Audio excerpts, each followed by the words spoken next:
YouTube संतवाणी channel के माध्यम से चातुर्मास सत्संग का लाभ ले रहे सभी भक्त जनों को सादर राम जी राम। आंजनेय की आत्मगाथा का हम लोग श्रवण कर रहे हैं, जिसमें कल हम लोगों ने यह श्रवण किया कि प्रभु श्री राम का राज्याभिषेक हुआ और इस राज्याभिषेक में खूब वस्तुएं बांटी गई। सभी याचकों को अयाचक बना दिया गया, इतना अपार धन लुटाया गया। सीता माता ने अपने पुत्र से श्री हनुमान जी महाराज से स्नेह करते हुए उन्हें एक बहुमूल्य माला प्रदान करी, जिस माला को श्री हनुमान जी महाराज पहन करके हर्षित हुए, प्रसन्न हुए, क्योंकि सीता माता ने स्नेहोपहार में उन्हें दी, इसलिए उन्हें प्रसन्नता हुई। लेकिन वो ढूंढने लगे कि इस बहुमूल्य माला के अंदर राम जानकी की झांकी है कि नहीं। जब उन्हें कहीं पर भी झांकी नहीं दिखाई दी तो उन्होंने माला को उतार दिया। विभीषण जी ने व्यंग किया कि अगर आपके शरीर में भी श्री राम जानकी की झांकी न हो तो क्या आप अपने शरीर को भी छोड़ देंगे? तो कहा बिल्कुल, अगर मुझे पता लग जाए कि मेरे शरीर में राम जानकी नहीं तो मैं इस शरीर को भी नहीं रखना चाहूंगा। श्री हनुमान जी महाराज ने उसी समय में उस भरी सभा में अपनी छाती को अपनी नाखूनों के द्वारा चीर करके यह बता दिया कि मेरे हृदय में श्री राम जानकी एवं लक्ष्मण विराजमान हैं। पवन तनय संकट हरन मंगल मूर्ति रूप, राम लखन सीता सहित हृदय बसहूं सुरभूप। राम लखन सीता सहित श्री हनुमान जी महाराज के अंदर विराजमान हैं। सब लोगों को बड़ा आश्चर्य हुआ। श्री हनुमान जी महाराज ने इस तरह से राम जानकी का दर्शन करा दिया। श्री हनुमान जी महाराज की जय जयकार होने लगी। हनुमान जी महाराज को संकोच होने लगा, मेरे स्वामी के पास में और मेरी जय जयकार हो रही है। हनुमान जी को ये बात अच्छी नहीं लगी। कहा मेरी नहीं, आप लोग श्री राम जी की जय जयकार करो। श्री हनुमान जी महाराज ने जोर से राम जी की जय ध्वनि की। बोलिए राजा रामचंद्र भगवान की जय।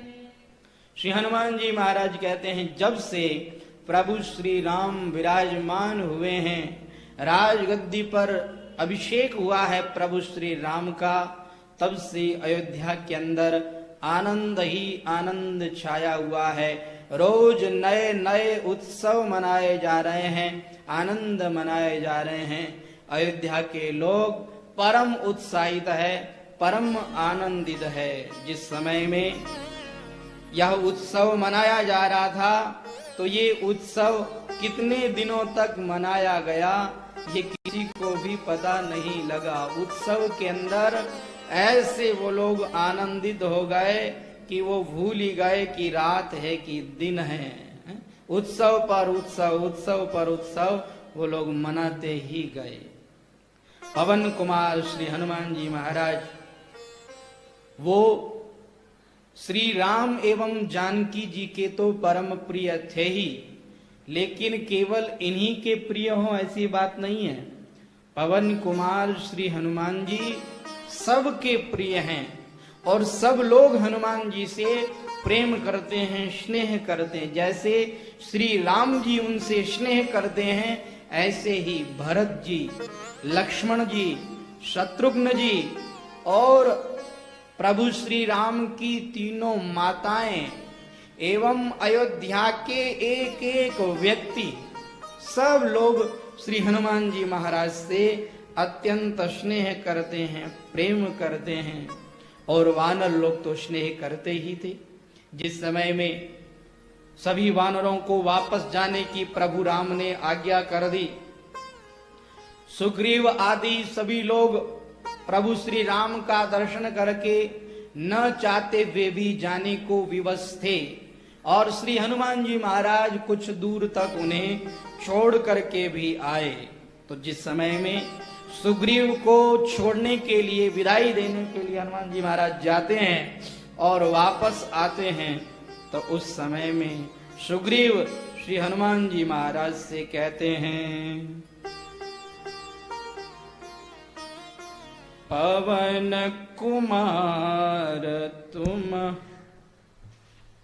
पुण्य पुंज तुम पवन कुमारा, पुण्य पुंज तुम पवन कुमारा, सेवहि जाहि कृपा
पवन कुमार, आप पुण्य पुंज हैं, इसीलिए आप श्री राम जी की सेवा कर रहे हैं।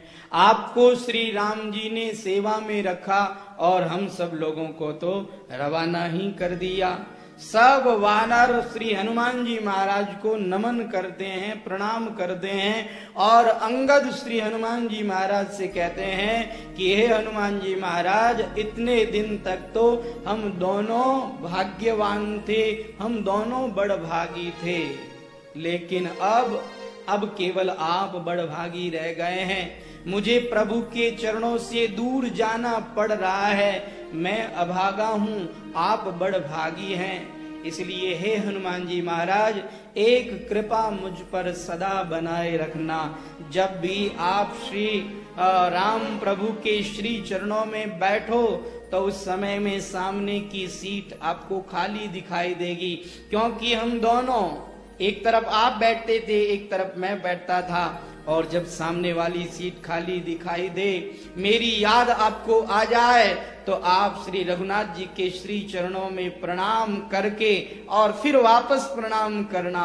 रघुनाथ जी आपको पूछे ये दूसरी बार प्रणाम क्यों, तो बता देना कि ये अंगद की ओर से प्रणाम किया जा रहा है। अंगद बार बार श्री हनुमान जी महाराज से कहता है, कहेबु दंडवत प्रभु से तुम ही कहूं कर जोरी, बार बार रघुनायक कहीं सुरति कराएहूं मोरी। हे हनुमान जी, आप बार बार रघुनाथ जी को मेरा स्मरण कराते रहना, मेरी याद दिलाते रहना।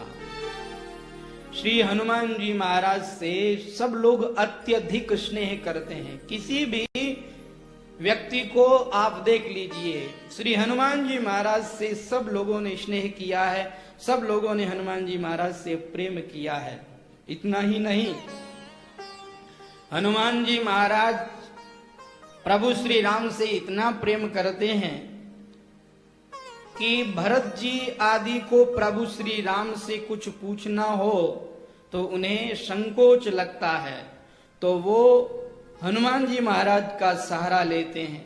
हनुमान जी महाराज से निवेदन करते हैं कि ये हनुमान जी, हम कुछ कहना चाहते हैं, संकोच वश हम कुछ कह नहीं पा रहे हैं, इसलिए आप श्री राम जी से हमारी ओर से निवेदन कीजिए। जिस समय में भरत जी आदि हनुमान जी से ऐसा कहते हैं, हनुमान जी महाराज उनकी ओर देखते हैं और श्री राम जी हनुमान जी की ओर देखते हैं, तो श्री राम जी अंतर्यामी हैं, सब कुछ जान जाते हैं। और श्री राम जी कहते हैं, कहो हनुमान, कुछ कहना चाहते हो, बोलो। अंतर्यामी प्रभु सब जाना, अंतर्यामी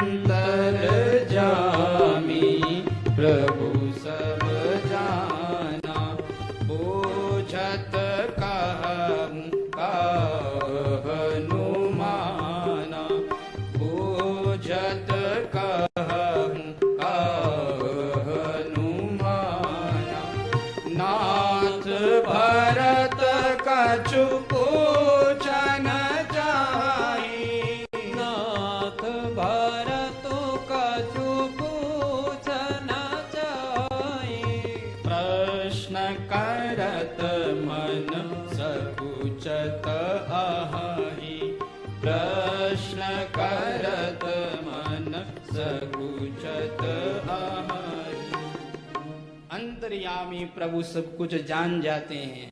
हनुमान जी से पूछते हैं, कहो हनुमान, कुछ कहना चाह रहे हो। तुरंत श्री हनुमान जी महाराज कहते हैं, हे नाथ, भरत जी आपसे कुछ पूछना चाहते हैं, प्रश्न करते हुए इन्हें संकोच हो रहा है, इसलिए ये पूछ रहे हैं। तो इतना स्नेह करते हैं श्री राम जी श्री हनुमान जी महाराज से, और श्री हनुमान जी महाराज से भरत जी आदि इतना स्नेह करते हैं कि ये हनुमान जी को आगे रख करके प्रभु श्री राम से कोई बात पूछते हैं। ऐसा स्नेह श्री हनुमान जी महाराज को यहाँ पर सब लोगों की ओर से मिला है। एक बार की बात, प्रभु श्री राम सघन वन में जाते हैं और वहां अमराई में प्रभु श्री राम विश्राम करना चाहते हैं। तुरंत श्री भरत जी महाराज अपना वस्त्र वहां पर बिछा देते हैं और प्रभु श्री राम उस सघन वन में अमराई में आम के पेड़ के नीचे विश्राम करते हैं।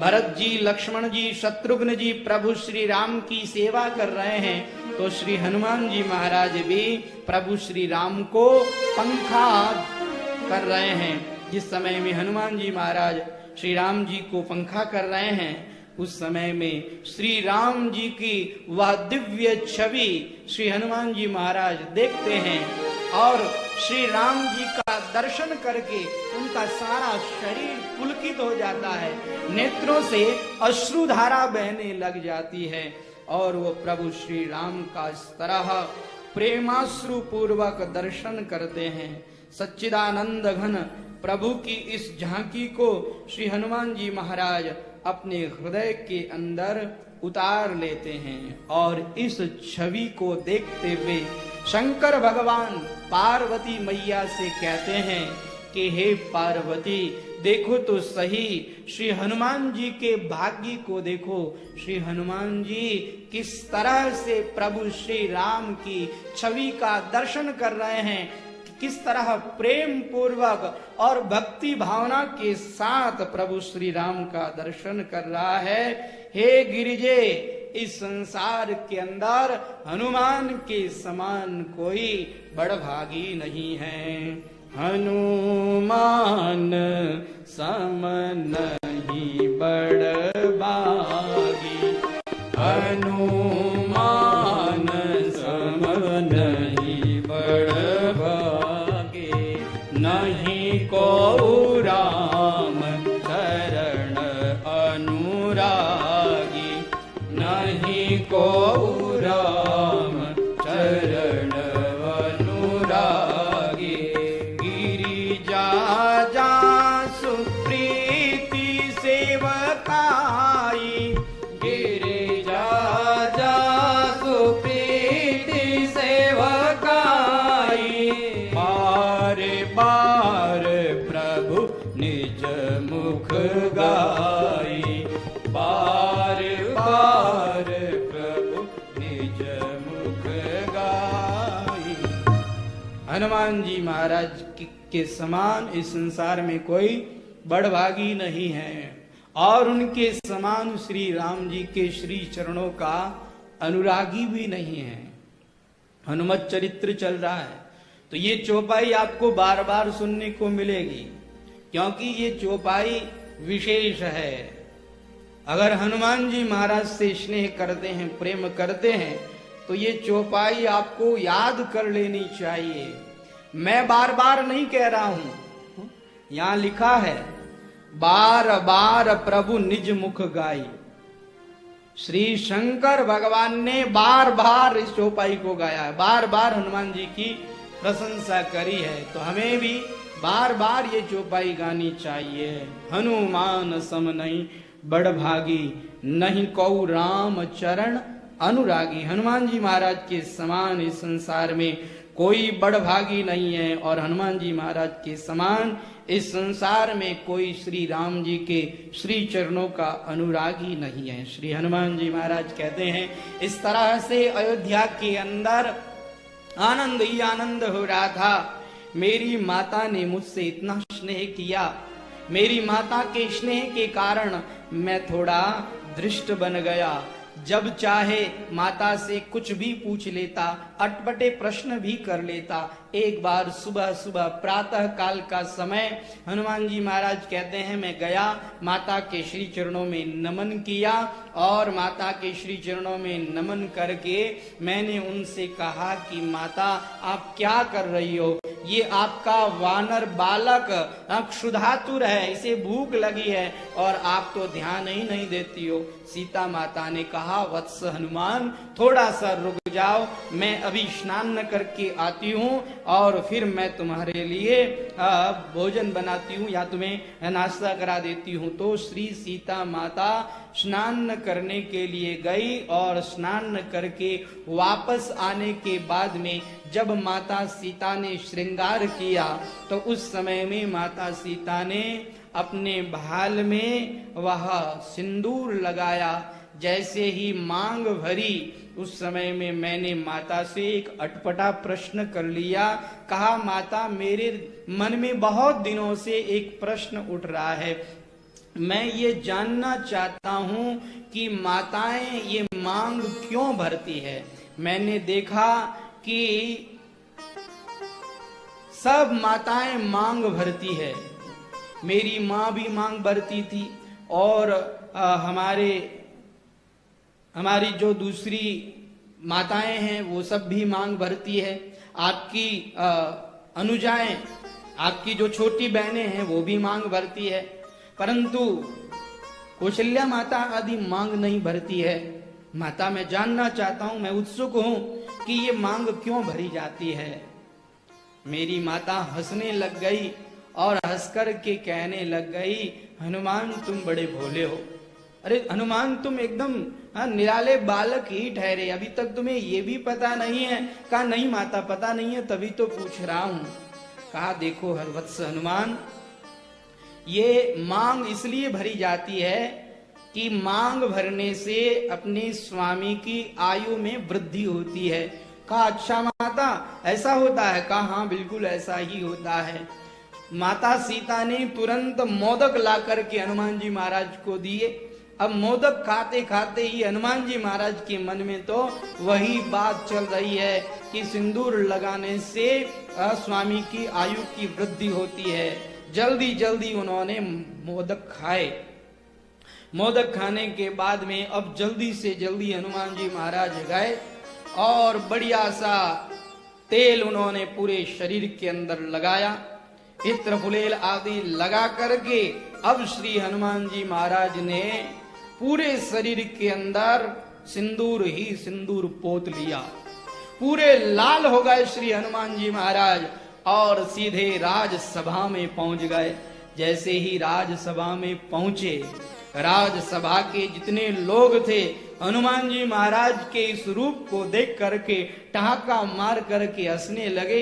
हनुमान जी कहते हैं श्री राम जी भी हंसे और श्री राम जी कहने लगे, अरे हनुमान आज तुमने ये क्या रूप बनाया है। मैंने कहा हे श्री राम प्रभु, मेरी माता सीता कहती है कि मांग में सिंदूर भरने से स्वामी की आयु की वृद्धि होती है, तो माता जी तो वो थोड़ा सा सिंदूर लगाती है, थोड़ी सी आयु बढ़ती होगी। मैंने सोचा कि मैं अपने पूरे शरीर के अंदर सिंदूर ही सिंदूर लगा लूंगा तो मेरे प्रभु की आयु अत्यधिक बढ़ जाएगी, अति वृद्धि हो जाएगी आयु की, इसलिए मैंने अपने पूरे शरीर के अंदर सिंदूर ही सिंदूर लगा लिया। श्री राम प्रभु अत्यंत प्रसन्न हो गए और मर्यादा पुरुषोत्तम ने उस समय में गंभीर होकर के एक घोषणा कर दी। कहा, हनुमान आज मंगलवार है और मेरे आविर्भाव का ये दिन है, मैं आज से यह आशीर्वाद देता हूं कि मंगलवार के दिन जो भी हनुमान जी को तेल और सिंदूर चढ़ावेगा वह मेरी प्रीति का पात्र बनेगा, उसकी संपूर्ण कामनाएं पूर्ण होगी। बोलिए हनुमान जी महाराज की। श्री हनुमान जी महाराज रघुवंशी राजकुमारों को अपनी आत्मगाथा बताते हुए कहते हैं कि देखो, एक दिन की बात मैं आपको और बताता हूं। मैं प्रभु श्री राम की सेवा में लगा रहता और मुझे कभी ये बात भी समझ में नहीं आई कि और दूसरे भी सेवा करने के लिए तत्पर हैं, उनको भी मौका देना चाहिए। मेरे तो कभी समझ में ही नहीं आई, बस मैं तो सेवा करता ही जाता, जो सेवा दिखती सेवा कर देता, सेवा करना ही मैं अपना धर्म समझता था। श्री राम प्रभु की सेवा करने में मुझे जो आनंद मिलता है वह आनंद मुझे किसी कार्य में नहीं मिलता है। बस केवल श्री राम प्रभु के नाम का स्मरण करना और श्री राम प्रभु की सेवा करना, ये दो ही कार्य मेरे लिए विशेष है। एक बार सरयू नदी में मैं स्नान करने के लिए गया हुआ था और पीछे से भरत जी, शत्रुघ्न जी, लक्ष्मण जी आदि ने मीटिंग करी कि हनुमान जी महाराज इतने तत्पर हैं सेवा करने में कि हमें तो सेवा का मौका ही नहीं मिलता। जाकर के उन्होंने श्री सीता माँ से निवेदन किया। सीता माता ने उनका निवेदन सुना तो उन्होंने कहा कि मैं भी यही सोचती हूँ कि हनुमान सेवा करने में इतना तत्पर है कि हमें तो प्रभु श्री राम की सेवा का मौका ही नहीं मिलता। मैं भी यही सोच रही हूँ और तुम लोग भी यही सोच रहे हो। अच्छा बताओ तुम्हारी क्या इच्छा है? तो भरत जी महाराज ने कहा कि हम सब लोग प्रभु श्री राम की सेवा को आपस में बांट लेते हैं। तो तुरंत वहां पर कॉपी पेन मंगाया गया और प्रभु श्री राम की सेवा की एक तालिका बनाई गई और किस सेवा को कौन करेगा सबके आगे नाम लिख दिया गया। वह तालिका बना करके माता सीता को दे दी गई। माता सीता ने प्रभु श्री राम को जाकर के कह दिया कि हम लोगों ने मीटिंग की है, हम लोगों ने निर्णय किया है कि ये सेवा इस तरह से की जाएगी और उस सेवा की ये तालिका बन गई है। आप तो इसके नीचे हस्ताक्षर कर दीजिए और राजमोहर लगा दीजिए। प्रभु श्री राम ने उस सेवा को पढ़ा। प्रभु श्री राम ने कहा सबका नाम है लेकिन हनुमान जी का नाम नहीं है। मन ही मन उन्होंने जान लिया, उन्हें पता भी लग गया कि कुछ गड़बड़ हो रहा है, लेकिन प्रभु श्री राम ने कुछ नहीं कहा। सीता माता ने जैसा कहा वैसे ही उन्होंने हस्ताक्षर करके उसके ऊपर राजमुद्रा लगा दी और वह तालिका श्री राम प्रभु ने सीता मैया को दी, सीता मैया ने भरत जी को दी और श्री हनुमान जी महाराज जैसे ही सरयू नदी में स्नान से वापस आकर के प्रभु श्री राम के महल में जाने लगे, उन्हें शत्रुघ्न कुमार जी ने रोक दिया। हनुमान जी महाराज ने कहा क्या बात है शत्रुघ्न भैया, आप मुझे रोक क्यों रहे हैं? कहा देखो हनुमान जी, आपको एक बात बता देता हूँ, श्री राम प्रभु की जो भी सेवा है वह सेवा आपस में बांट ली गई है। एक तालिका बना दी गई है, किस समय में कौन सेवा करेगा उसके अंदर संपूर्ण विवरण है और उसमें माता सीता की भी अनुमति है और श्री राम प्रभु ने हस्ताक्षर करके राजमुद्रा भी लगा दी है। कहा अच्छा बताओ वह तालिका कैसी है, हम भी तो जरा पढ़ें। हनुमान जी महाराज को वह तालिका दी गई। हनुमान जी महाराज ने वह पढ़ी, गौर से पढ़ी, एक एक सेवा को पढ़ा, एक एक सेवक का नाम पढ़ा, लेकिन इसमें हनुमान जी महाराज का तो नाम है ही नहीं। हनुमान जी महाराज कहने लगे इसमें मेरा नाम तो छूट ही गया। कहा इस समय में जो उपस्थित थे उनका नाम लिख दिया गया, आप उपस्थित नहीं थे इसलिए आपका नाम नहीं लिखा गया। कहा चलो इसमें जो जो सेवाएं लिखी हुई है, जिस जिसका नाम लिखा हुआ है वो सेवा वही करेंगे, लेकिन कोई सेवा अगर छूट गई हो तो तुरंत भरत जी महाराज बोल पड़े, वो सेवा आपकी आप कर लीजिएगा, बताइए कौन सी सेवा छूट गई। तो ज्ञानी नाम अग्रगण्यम है श्री हनुमान जी महाराज, ज्ञानियों में अग्रणी है श्री हनुमान जी महाराज। तुरंत हनुमान जी महाराज बोल पड़े कि इसके अंदर एक सेवा नहीं लिखी हुई है। प्रभु श्री राम जिस समय में जमाई लेंगे, उबासी लेंगे, उस समय में चुटकी कौन बजाएगा, ये सेवा तो लिखी ही नहीं है। सब लोग एक दूसरे के मुंह को देखने लग गए। हमने इतना सोच विचार करके प्रभु श्री राम की एक एक सेवा लिखी, लेकिन हनुमान जी महाराज ने तो अपनी सेवा ढूंढ ही ली। कहा देखो आप लोगों ने जैसे अपनी सेवा पर श्री राम प्रभु से हस्ताक्षर कराए हैं, राजमोहर लगवाई है, ऐसे मेरी सेवा पर भी हस्ताक्षर करवाओ। तुरंत प्रभु श्री राम के पास जाकर के हनुमान जी महाराज की इस सेवा के लिए भी श्री राम प्रभु से प्रार्थना की गई। श्री राम प्रभु ने भी हस्ताक्षर करके राजमुद्रा लगा दी।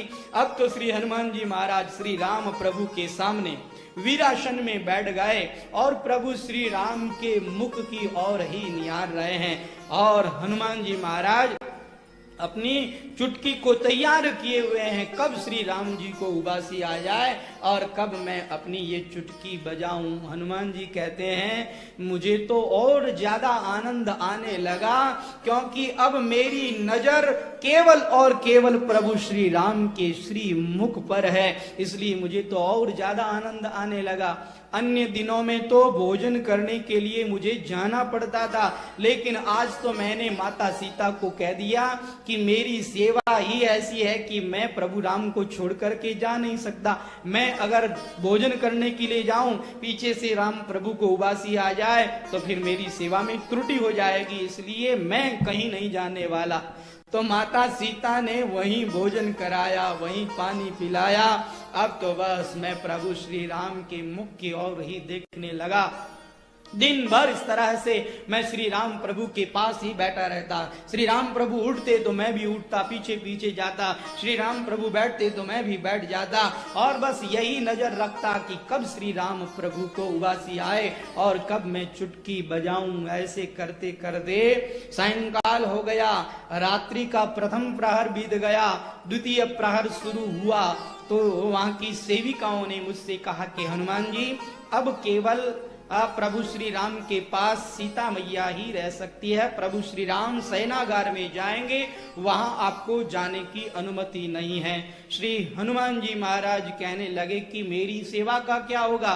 कहा वो तो आप जानो।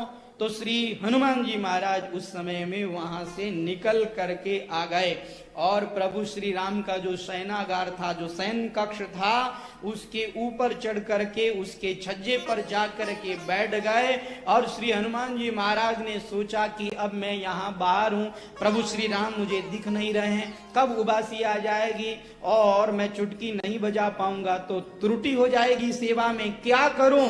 ऐसा करता हूं कि चुटकी बजाना आरंभ कर देता हूं, 24 घंटे चुटकी बजाता ही रहूंगा तो मेरी सेवा में कोई त्रुटि नहीं आएगी। श्री हनुमान जी महाराज भगवान नाम संकीर्तन करने लगे। श्री राम जय जय राम, जय जय राम, श्री राम जय जय राम, जय जय राम, श्री राम जय राम, जय जय राम, श्री राम जय राम, जय जय राम, श्री राम जय राम, जय जय राम, श्री राम जय राम, जय जय राम, श्री राम जय राम, जय जय राम, श्री राम जय राम, जय जय राम।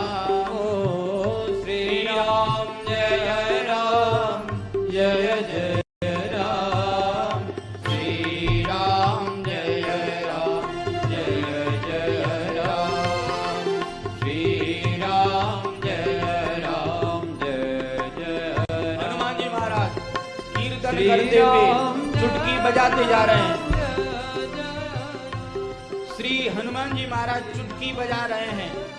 किस लिए बजा रहे हैं कि प्रभु श्री राम को कब उबासी आ जाए कुछ पता नहीं।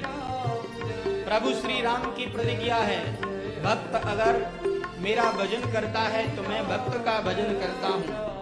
ये यथा माम प्रपद्यन्ते, इस प्रतिज्ञा के अनुसार श्री राम प्रभु ने भी उबासी पर उबासी लेनी चालू कर दी। सीता माता हक्की बक्की रह गई। क्या हो गया? उबासी पर उबासी, उबासी पर उबासी आती जा रही है। वैद्य को बुलाया गया। वैद्य जी ने आकर के श्री राम प्रभु की नाड़ी चेक करी।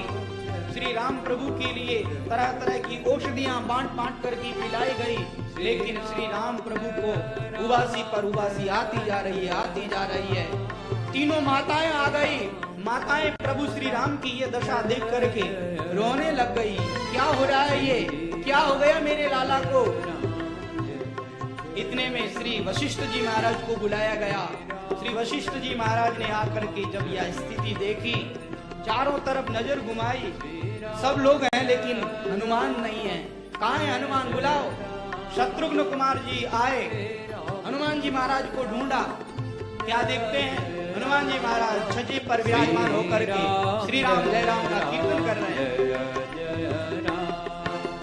श्री राम जय राम जय जय राम, श्री राम जय राम जय जय राम, श्री राम जय राम जय जय राम, श्री राम जय राम जय जय राम, श्री राम जय राम जय जय राम, श्री राम जय राम जय जय राम, श्री राम जय राम जय जय राम, श्री राम जय राम जय जय राम, श्री राम जय राम जय जय राम, श्री राम जय राम जय जय राम, श्री राम जय राम जय जय राम, श्री राम जय राम जय जय राम, श्री राम जय राम जय जय राम। शत्रुघ्न कुमार ने जैसे ही हनुमान जी को पुकारा, तुरंत हनुमान जी महाराज नीचे कूद गए। कहा आपको गुरुदेव याद कर रहे हैं। दौड़े दौड़े श्री हनुमान जी महाराज शत्रुघ्न कुमार के साथ जैसे ही श्री राम जी के महल में आए, हनुमान जी की चुटकी बंद हुई है, बज रही है हनुमान जी महाराज की चुटकी, किंतु हनुमान जी ने जैसे ही श्री राम प्रभु की ये दशा देखी, उनका मुख खुला हुआ, उनके नेत्रों से अश्रुधारा बह रही है। कहा ये क्या हुआ प्रभु राम को? जैसे ही वो चौंके, उनकी वह चुटकी बंद हो गई, और जैसे ही चुटकी बंद हुई, श्री राम प्रभु का मुख भी बंद हो गया। अब तो श्री राम प्रभु से वशिष्ठ जी महाराज ने पूछा क्या हो गया था आपको? कहा कुछ भी तो नहीं, कुछ नहीं हुआ। माताओं ने पूछा तो प्रभु राम ने कहा नहीं नहीं कुछ नहीं हुआ। कहा अरे कुछ कैसे नहीं हुआ? हम सब लोगों का श्वास अटक गया, हम सब लोग घबरा गए, आपका मुख खुला का खुला रह गया और आप कहते हैं कुछ नहीं हुआ। तो कहा वो तो ऐसा हुआ, हनुमान बार बार चुटकी बजा रहा था, तो हनुमान जमाई के लिए चुटकी बजा रहा था तो मेरी जमाई आने लग गई। हनुमान चुटकी बंद नहीं कर रहा था तो मेरा मुख कैसे बंद होता? अब हनुमान ने चुटकी बंद कर दी तो मेरा मुख भी बंद हो गया। सीता मैया ने उसी समय में सबके सामने वो जो तालिका बनाई गई थी, उस तालिका को फाड़ करके फेंक दिया और कहा कि हनुमान आज से तुम ही सब सेवा करोगे, हम सेवा नहीं कर सकते हैं, तुम्हारी सेवा धन्य है, तुम राम भक्त हो और तुम्हारी जैसी सेवा कोई नहीं कर सकता है। अरे तुम्हें श्री राम जी की सेवा से वंचित करके हमने एक अपराध कर लिया है। तुरंत श्री हनुमान जी महाराज प्रसन्न हो गए और माता सीता के श्री चरणों में बार बार वो नमन करने लगे, प्रणाम करने लगे। श्री हनुमान जी महाराज इस तरह से रघुवंशी राजकुमारों को ये अपना चरित्र सुना रहे हैं। और श्री हनुमान जी महाराज कहते हैं कि अयोध्या के अंदर प्रतिदिन मुझे आनंद ही आनंद आ रहा था। एक दिन की बात मैं आपको बताऊं, एक दिन मेरी माता सीता ने स्वयं ने मुझे कहा कि आज मैं तुम्हारे लिए बढ़िया बढ़िया पकवान बनाऊंगी, हनुमान आज और कहीं भोजन मत करना, मेरे पास में ही भोजन करना। मैं तो वैसे भी माता के पास में ही भोजन करता था, लेकिन माता ने पूर्व सूचना कर दी कि तुम मेरे पास में ही भोजन करना। मेरी माता ने, सीता मैया ने अपने हाथों से तरह तरह के व्यंजन बनाए।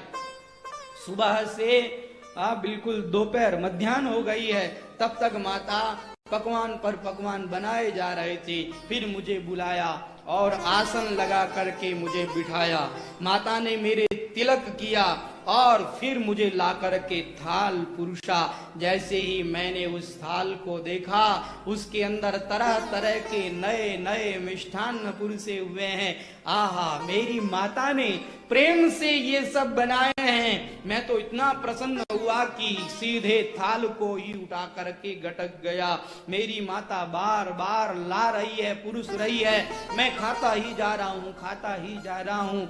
मुझे और कुछ पता नहीं कि वो भोजन कैसा था। मैं तो बस इतना जानता हूँ कि मेरी माता के हाथों से बना हुआ वह भोजन, मेरी माता का स्नेह, मेरी माता का प्रेम उसके अंदर भरा हुआ था। इसलिए वह भोजन मुझे इतना अच्छा लगा, इतना अच्छा लगा कि मेरा पेट ही नहीं भर रहा था। मेरी माता चिंतित हो गई। श्री रघुनाथ जी संध्या वंदन करके, मध्याह्न का संध्या वंदन करके लौट करके आए। मेरे पीछे से जैसे ही रघुनाथ जी आए, सीता मैया ने सामने से देख करके उन्हें कुछ इशारा किया। रघुनाथ जी समझ गए सीता परेशान हो गई है, तो उन्होंने श्री हनुमान जी महाराज के मस्तक में पंचाक्षर मंत्र लिख दिया, ओम नमः शिवाय। ये मंत्र जैसे ही लिखा तो श्री सीता माता कहती है कि हनुमान तुम्हें तृप्ति आ गई, तुम्हें डकार आ गई। श्री हनुमान जी महाराज कहते हैं कि मैं उन शंकर भगवान का अंश हूं। तो शंकर भगवान का मंत्र लिखा गया। शंकर भगवान मेरे अंशी हैं, मैं उनका अंश हूं। तो शंकर भगवान के मंत्र के द्वारा तो मुझे तृप्त होना ही था। मैं उस समय में तृप्त हो गया। श्री हनुमान जी महाराज रघुवंशी राजकुमारों को अपनी आत्मगाथा बताते हुए कहते हैं कि क्या बताऊं, एक बार तो मेरा और श्री राम जी का भी सामना हो गया था। मैं श्री राम जी के सामने खड़ा हो गया था। श्री राम जी से, आराध्य से युद्ध की तैयारी हो गई थी। कहा क्या बात कर रहे हैं हनुमान जी, अपने आराध्य से और युद्ध, ऐसा कैसे हो सकता है? आप मुझे ये आपका चरित्र जरूर बताएं। तब श्री हनुमान जी महाराज कहते हैं कि देखो, देवर्षि नारद वो क्या है?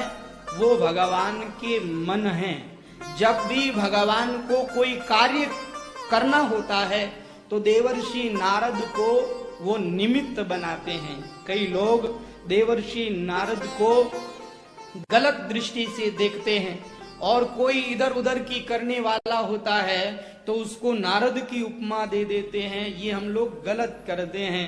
देवर्षि नारद का इधर उधर करने का काम नहीं है। देवर्षि नारद का काम है भगवान की मन की इच्छा को पूर्ण करना। भगवान के मन में कुछ आए तो उस बात को पूर्ण करना। उस बात को पूर्ण करने में देवर्षि नारद निमित्त बनते हैं। तो एक बार की बात हम आपको बताते हैं।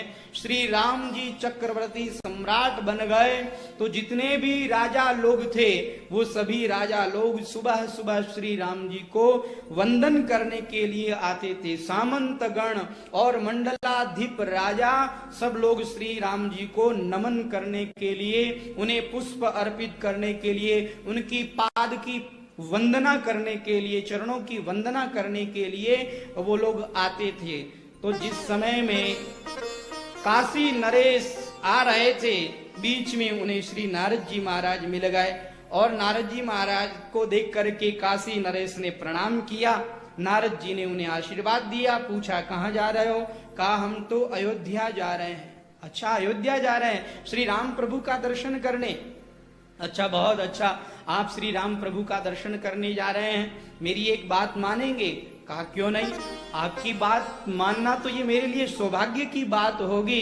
देवता लोग भी आपकी आज्ञा की प्रतीक्षा करते हैं, तो मैं क्यों नहीं मानूंगा, आप तो बस आज्ञा कीजिए। नारद जी ने कहा वहां जाकर के राम प्रभु को प्रणाम करके सब ऋषि मुनियों को, ब्राह्मणों को प्रणाम करना, लेकिन अगर विश्वामित्र जी वहां पर मौजूद हों तो उन्हें प्रणाम मत करना।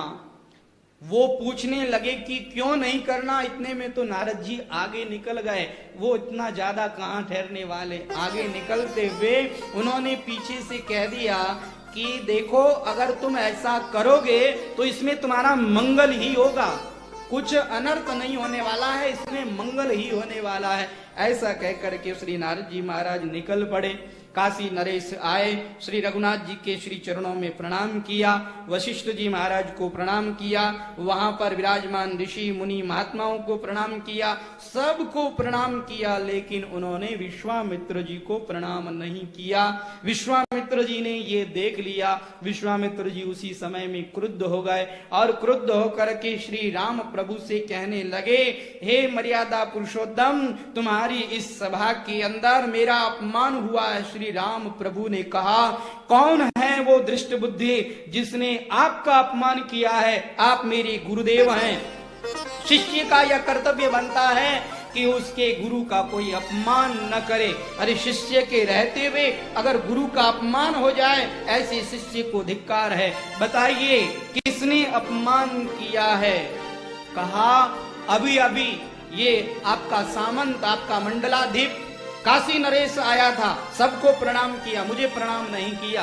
देखो, वहां किसी को प्रणाम नहीं करता तो कोई बात नहीं, मेरे मन में कुछ नहीं आता, लेकिन मुझे प्रणाम नहीं किया, इसका मतलब अभी भी वो मुझे क्षत्रिय मानता है। वैसे विश्वामित्र जी क्षत्रिय थे, लेकिन क्षत्रिय से वो ब्रह्मर्षि बन गए थे तपस्या करके। उनके मन में ये आया कि अभी भी मुझे ये क्षत्रिय मानता है, इसीलिए इसने प्रणाम नहीं किया। श्री राम प्रभु ने कहा कि उस काशी नरेश की ये हिम्मत कि मेरे गुरुदेव का अपमान करे। तुरंत प्रभु श्री राम ने 3 बाण अलग रख दिए और कहा, आज राम की ये प्रतिज्ञा है कि वह काशी नरेश आज का सूर्यास्त नहीं देखेगा। ऐसा कह करके प्रभु श्री राम ने 3 बाण अलग ही रख दिए और धीरे धीरे यह सूचना पूरी अयोध्या के अंदर फैल गई। अब वो काशी नरेश प्रणाम करके वहां से निकल गए थे, क्योंकि ज्यादा देर तक रुक नहीं सकते थे। वहां कोई सैकड़ों हजारों राजा महाराजा सुबह सुबह वंदन करने के लिए आते थे, तो वहां पर रुकने की अनुमति नहीं थी। वो सीधे गए और अतिथि गृह में जाकर के विश्राम करने लगे। जैसे ही उनके कान में वह बात पहुंची तो अन्य राजा महाराजा उनके मुंह को ताकने लगे। अब क्या होगा काशी नरेश? श्री राम प्रभु ने स्वयं ने 3 बाण अलग रख दिए हैं, अब आपको कौन बचाएगा? तुरंत काशी नरेश तो घबरा गए। श्री नारद जी का मैंने क्या अपराध किया था जो कि नारद जी महाराज ने मुझसे इतना बड़ा अपराध करा दिया? श्री राम प्रभु ने मारने की प्रतिज्ञा कर ली, अब क्या होगा? श्री राम प्रभु अगर मारने की प्रतिज्ञा कर ले तब तो उसे कोई नहीं बचा सकता। अरे महाकाल भी उसे नहीं बचा सकते। इसलिए अब तो मरना निश्चित है। जब मरना निश्चित ही है तो चलो सरयू नदी के किनारे चले जाते हैं। अब नारद जी ने मुझसे कहा उनसे कोई उपाय पूछें, लेकिन पूछे तो कहाँ मिलेंगे नारद जी? वो तो घूमते ही रहते हैं, एक क्षण यहाँ तो दूसरे क्षण वहां, कहाँ मिलने वाले वो? तुरंत काशी नरेश सरयू नदी के किनारे पहुंच गए। सरयू नदी में जैसे ही पहुंचे तुरंत नारद जी महाराज भी वहां पर प्रकट हो गए और श्री नारद जी महाराज ने उन्हें देखा। तुरंत उन्होंने नारद जी के चरणों में प्रणाम कर किया, रोने लगे। नारद जी, मैंने आपका क्या बिगाड़ा था जो मुझे आपने ऐसे संकट में डाल दिया? श्री राम प्रभु ने मारने की प्रतिज्ञा कर ली है। नारद जी, अब मेरा क्या होगा? नारद जी महाराज कहते हैं, क्या होगा तुम्हारा? अरे तुम अभिमुक्त काशी के नरेश हो, शंकर भगवान की वो नगरी है, श्री राम प्रभु मारेंगे अगर तुम्हें, तो तुम तो सीधे उन शंकर भगवान के धाम को ही प्राप्त करोगे।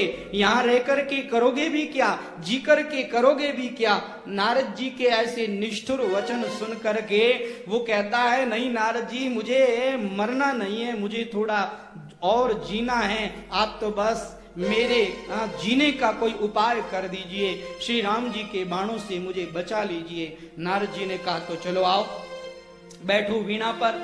वीणा पर बिठा करके नारद जी महाराज आकाश में उड़ गए, रास्ते में सब बता दिया और कहा कि मैं तुम्हें अंजनी माता के पास छोड़ दूंगा, तुम जाकर के अंजनी माता के चरण पकड़ लेना और उन अंजनी माता से ये कहना कि आप वचन दीजिए, जब तक वो वचन न दे तब तक उनके पैर मत छोड़ना, उनके चरण मत छोड़ना। काशी नरेश को ले जा करके अंजनी माता के पास छोड़ दिया गया। अंजनी माता के चरण पकड़ लिए। अंजनी माता कहती है, अरे वत्स कौन हो तुम? कहा माते, मैं दुखियारी हूँ, मैं संकट में पड़ा जीव हूँ, मेरे ऊपर बहुत बड़ी आपत्ति आ गई है, बहुत बड़ा संकट आ गया है। माता ने कहा, उठो, मैं तुम्हें अभय देती हूँ, तुम्हारा कोई कुछ नहीं बिगाड़ेगा, उठ जाओ वत्स। कहा नहीं माता, आप तो बस वचन दीजिए। कहा मैं वचन देती हूँ कि तुम्हें कोई कुछ नहीं कहेगा, तुम्हें कोई नहीं मारेगा, मैं तुम्हें वचन देती हूँ। जैसे ही वचन दिया तुरंत काशी नरेश ने अपना परिचय दे करके वह बात बताई। तो अब तो अंजनी माता भी चक्कर में पड़ गई कि श्री राम जी ने तुम्हें मारने की प्रतिज्ञा की है, अब क्या होगा। तुरंत अंजनी माता ने हनुमान जी का स्मरण किया और हनुमान जी महाराज कहते हैं कि मैं संयोगवश भगवान श्री राम से आज्ञा लेकर के गया ही था। मैं गया इसीलिए नारद जी को पीछे मौका मिल गया। मैं पहले किष्किंधा चला गया था सुग्रीव आदि से मिल करके, अब मैं माता के चरणों में पहुंचा, माता को प्रणाम किया, माता ने आशीर्वाद तो दिया, लेकिन मुझे पता लग गया आज माता चिंतित है। माता ने कहा, हनुमान मैं तो तुम्हारा ही स्मरण कर रही थी। कहा माता बताइए क्यों स्मरण किया। कहा हनुमान बहुत बड़ी विपत्ति आ गई है। कहा माता बताओ तो सही। कहा ऐसी विपत्ति है कि उसे केवल तुम ही टाल सकते हो। कहा माता बताओ, आप आज्ञा करो, ये हनुमान आपके लिए कुछ भी कर सकता है। कहा बहुत बड़ी विपत्ति है। कहा माता आप मेरे पर विश्वास करती हो, जब मैंने आपको लंका के विनाश की कहानी बताई तो उस समय में आपने क्रुद्ध होकर के कहा था कि तूने रावण को क्यों नहीं मारा, तूने श्री राम जी को कष्ट क्यों दिया। उस समय में तो आपने मेरे पर इतना विश्वास किया और अब आपको विश्वास नहीं है। माता बताओ क्या विपत्ति है। तो माता ने बताया कि ये काशी नरेश ये आया, इसने मुझसे वचन ले लिया, मैंने इसे अभय होने का वचन दे दिया और इसको भय किससे है तुम्हें पता है? श्री राम जी ने स्वयं ने मारने की प्रतिज्ञा करी है। हनुमान जी महाराज सोच में पड़ गए, माता क्या कह रही हो। हनुमान जी ने कहा कि श्री राम जी ने प्रतिज्ञा कर ली है, लेकिन कोई बात नहीं माता, आपने जब वचन दे दिया है तो मैं पूरा प्रयत्न करूंगा कि श्री राम जी से इसको बचाया जाए। अब समय कम है। तुरंत काशी नरेश को बिठा करके हनुमान जी महाराज रवाना हुए, सरयू नदी के किनारे पहुंचे। हनुमान जी महाराज ने कहा कि देखो काशी नरेश, अगर तुम्हें बचना है तो इस सरयू नदी के अंदर छाती तक पानी के अंदर खड़े हो जाओ और कोई भी बुलाए, कितना भी कोई भय दिखाए, बाहर मत आना। दूसरी बात मेरी याद रखना, एक तो सरयू नदी को छोड़ना नहीं और दूसरा राम नाम का जप करते रहना अनवरत। 1 मिनट के लिए भी राम नाम को छोड़ना मत, राम राम का सुमिरन करते रहना। काशी नरेश ने ऐसा ही किया। वह काशी नरेश उसी समय से श्री राम राम का सुमिरन करने लगा। राम राघव राम राघव राम राघव पाहि माम, राम राघव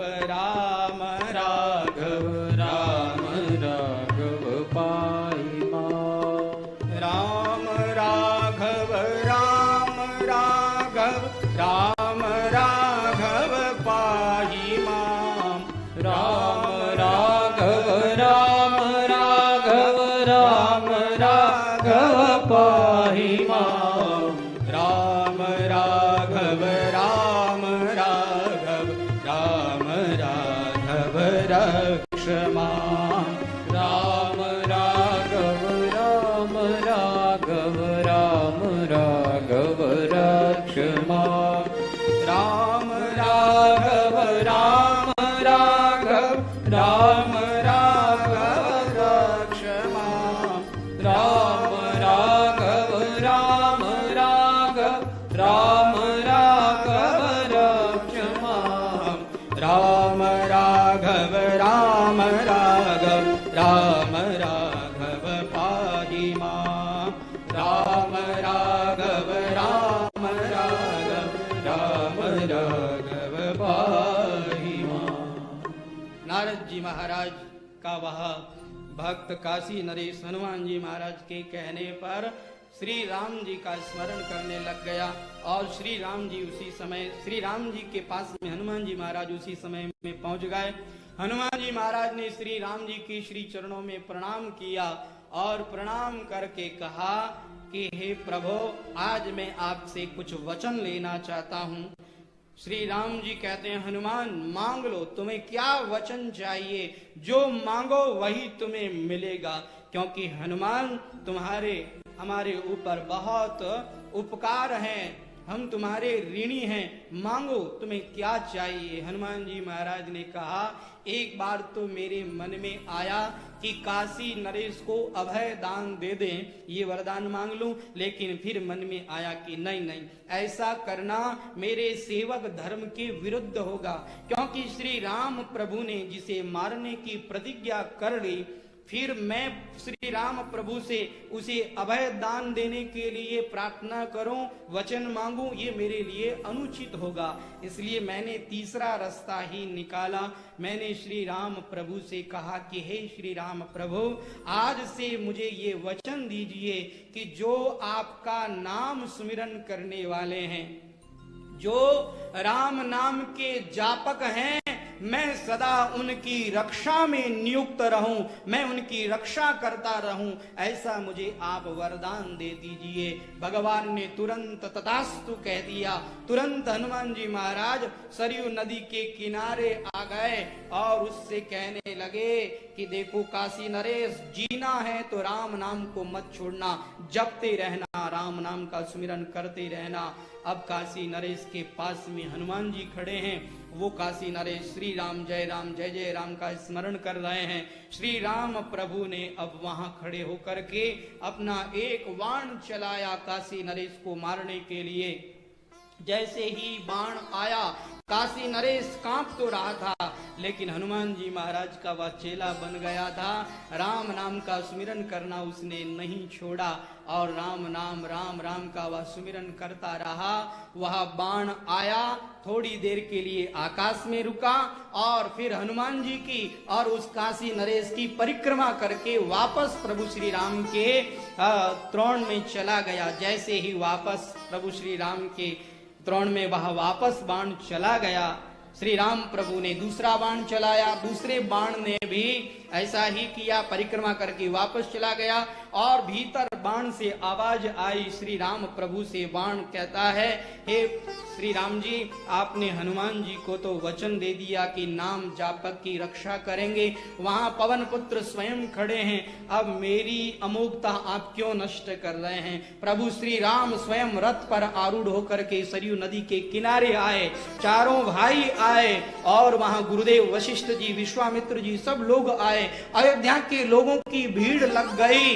श्री राम प्रभु ने जिसे मारने का निर्णय कर लिया, उन्हें बचाने के लिए पवन पुत्र गदा तान करके खड़े हैं। अब क्या होगा, अब क्या होगा, इस दृश्य को देखने के लिए हजारों की भीड़ लगी हुई है। और वहां पर गुरुदेव श्री वशिष्ठ जी महाराज ने स्वयं ने पास में आकर के मुझे कहा, हनुमान तुम सेवक हो और सेवक होकर के इस प्रकार श्री राम प्रभु के विरुद्ध खड़े हो, ये तो अच्छी बात नहीं है। श्री हनुमान जी महाराज कहते हैं कि आप बताइए मैं कौन सी आज्ञा का पालन करूं। मुझे अभी अभी श्री राम प्रभु ने ये आज्ञा दी है कि जो नाम जापक हैं तुम उनकी रक्षा करो।